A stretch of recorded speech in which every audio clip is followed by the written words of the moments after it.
Hello there. Welcome to Bearded Cat Studios. I'm Walter B. Cardigan. Allow me to give you a tour of the place. Here at Bearded Cat Studios, we only use the most cutting-edge and latest audio technology. For example, we have our new transistorized microphone that allows us to capture only the purest of sounds. Or you can take a tour of our variety of tape machines using 8-track MTech Studio Master tape technology. Here we can find our primary tape machine, Hal, and the artiste himself, hard at work on his next release. Tyler, how'd you get down here? Who are you talking to? Let's give a quick listen, shall we?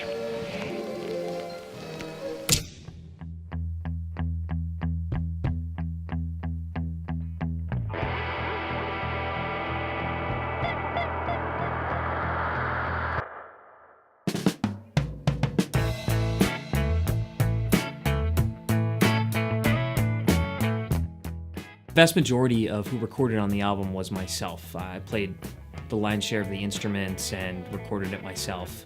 The inspirations behind my sounds, musically, I'd have to say, were a lot of 1950s and 60s pop and rock.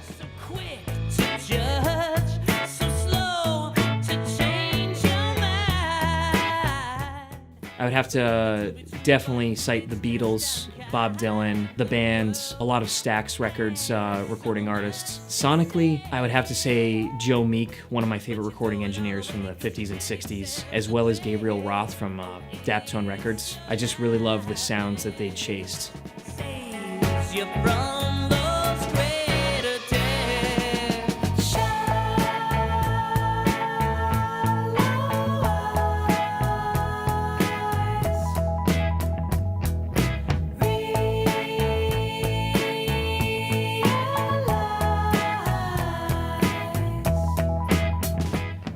I recorded it on tape because most of the recordings that I love were recorded that way.